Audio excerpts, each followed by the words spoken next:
Maagang pumasok si Jamiel sa classroom, kalmado at walang kamalay-malay. Nakangiti pa habang naglalakad, parang walang problema sa mundo. Pag-upo niya, napansin niyang lahat ng kaklase niya ay mukhang stressed. May nagre-review, may nagpa-panic at may nagdadasal. Lumapit ang seatmate niya at nagtanong ng pabulong, "Bro, handa ka na?" Si Jamiel naman litong-lito, "Handa saan?" Biglang tumingin ang buong klase doon sa kanya, sabay may nagsabi, "Yung quiz." Pumasok ang teacher na may hawak na makakapal na papel. "Good morning, class. Surprise quiz."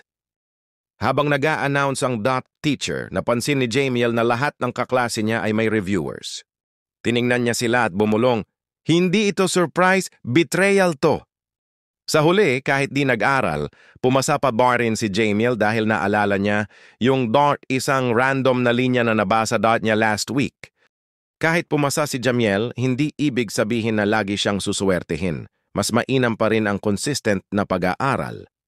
Huwag umasa sa swerte, dapat maghanda palagi. The end.